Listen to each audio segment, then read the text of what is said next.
This may be the most over-engineered windshield sunshade I have ever seen, because instead of unfolding a bulky shade every time I park, this one stays installed and closes with the push of a button. It's custom made for the Model Y Juniper and connects to the car for power. But does it look factory installed, or does it just add more clutter?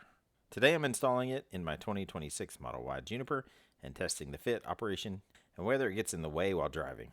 This one is from Tesstudio. I'll put a link in the description below, along with a coupon code if you're interested. All right, so here it is. You can see it's very long.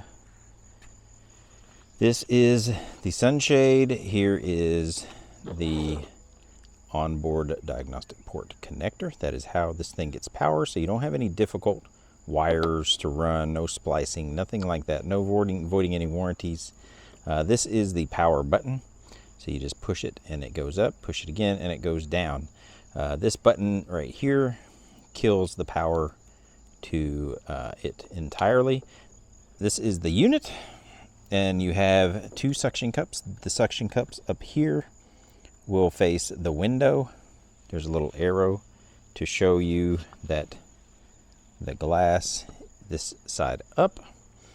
And then these little guys here adjust on your push down on your little speaker grill, and then to apply a little bit of pressure to the window to keep this thing in place. And there's one on each side, and that's essentially it. You can adjust it a little bit once you get it up and see how much it opens and closes.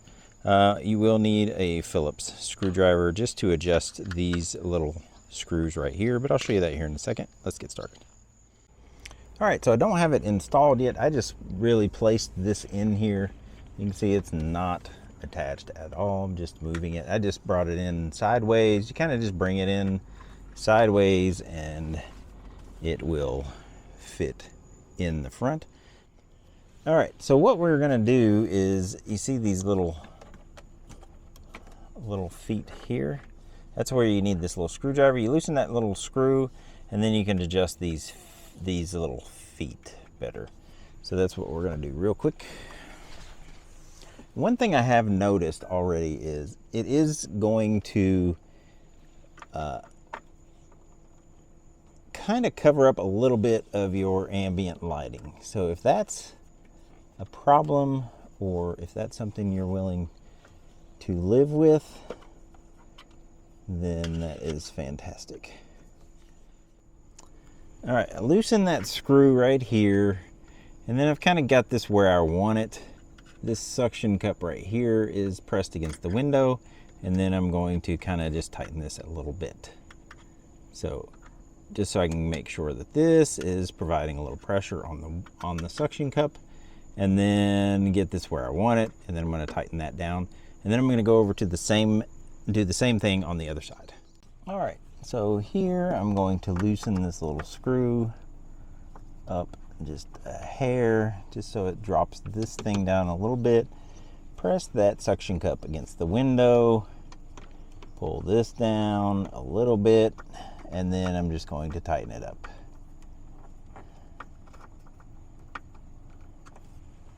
All right, that's it. That is essentially the install process. Now, it's going to cut off your view from your ambient lighting. You see it, let me zoom out a little bit. You see it like coming in right here, and then it kind of goes behind that and then comes over there, and it covers up your ambient lighting. So if you can live with that, I would prefer it if it would bend with the glass, but it doesn't look like it's going to do that. So let's plug it in and see how it works. All right, to plug this in, you're just going to go in under your pedal here. Now you need to verify if yours has the onboard diagnostic port, and it's up here located right behind this light up here.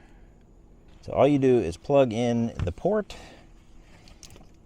and before we worry about hiding a bunch of wires and stuff, we're going to plug everything in and just verify functionality first. Okay. All right, so it is plugged in now. So now let's come up, and we have a button right here. All right, so here we go. We're gonna push this button now. Oh, okay. It is a little noisy, but definitely worked. Now you can adjust it. So you see how you have a gap up there? You can adjust it, and we're going to try to do that real quick. You have to close it back down, and to do that, you just push the button again. Okay. Pretty cool, actually. I would like this in my Cybertruck. All right, now to adjust it, you have, it's gonna be hard to see, right above this arrow, inside there is a little gear, and you just move it down a little bit or up a little bit, depending on how much more you want it. You take just like a screwdriver, or it comes with like a little tongue depressor looking thing. You can use that just to adjust it. All right, so that little gear is right in there, and you can kind of feel it once you start doing it.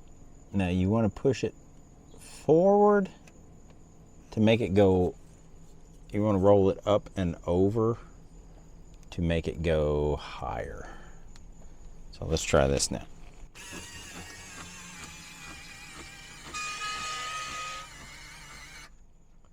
So we are getting close. We've got about an inch gap up here, and maybe about 2-inch gap over on this side.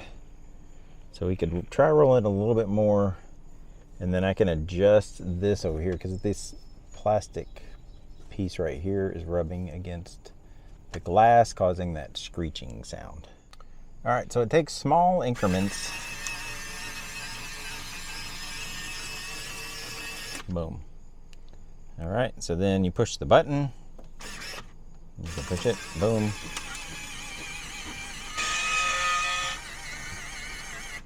And then we've got it where it is just touching right there. Now, it does leave just about a 1/2 inch to an inch gap on the sides, but you can't get it any closer in the middle, or otherwise those will buckle.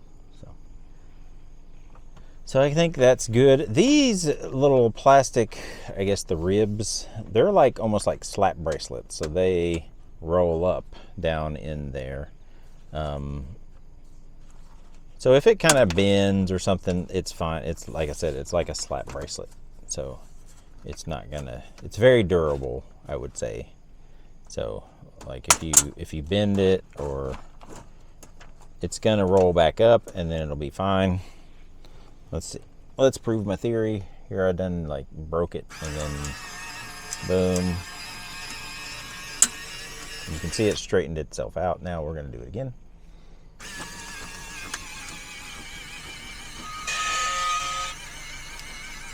Boom. Again. Pretty close to perfect fit. That's pretty awesome. Now I do see a few cons just right off the bat. You do lose a little bit of your ambient lighting view. Now, I don't know if you can tell, but the lighting goes right up there, and then it goes under, so you miss out on it, quite a bit of it, until it comes out on the other side. If that's something you can live with, then you may want to look into this. Let's go take a look and see what it looks like on the outside. But inside looks great. It is blacked out, but it will reduce the heat a bit, but it'll also get hotter slower. And what I mean by that is going to get hotter slower. If you have two cars, one with sunshades, one without sunshades, they're going to both increase in temperature as the day goes on. It's just the nature of how sun works and the heat coming through the glass. But one is going to reach a higher temperature faster than the other. So then they're going to maybe equal out a little bit, but it's going to take this vehicle longer to get as hot inside as a vehicle without a sunshade would. So that is what it looks like from the outside. So you can see the bar, there's this suction cup right there. You can see it going across. If they could make one that curves around with the curve of the glass, so you wouldn't lose any ambient lighting view, and it would just look more natural than this one. You wouldn't notice it as much on the outside. but it's pretty awesome.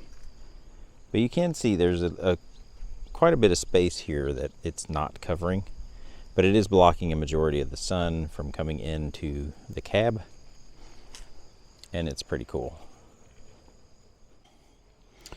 All right, so let's lower this back down so we can get some light in here, because it is dark in here.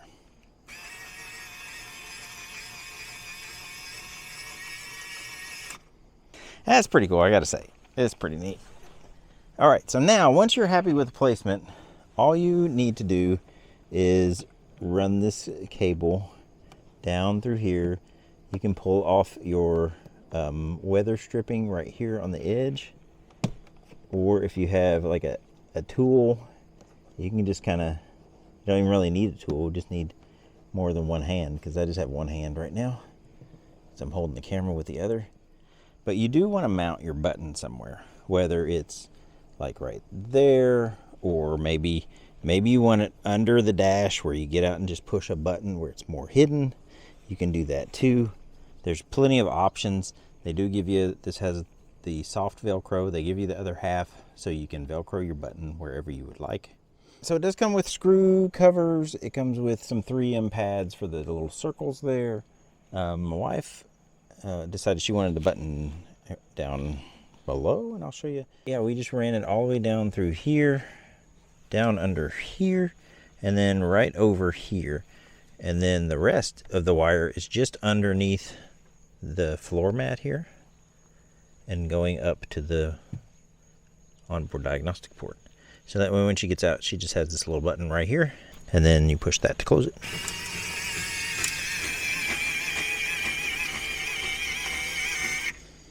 All right, so final thoughts. I can't believe how easy it was to install. Super easy. Easy to hide the wires. You just saw I did it with one hand. There are a couple things. A couple cons immediately that you immediately see, and that's you lose a little bit of your ambient lighting.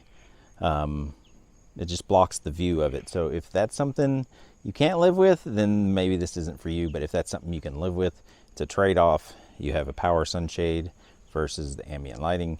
Definitely look into this. The other con is it's not quiet. You heard it going up, and it's just kind of loud.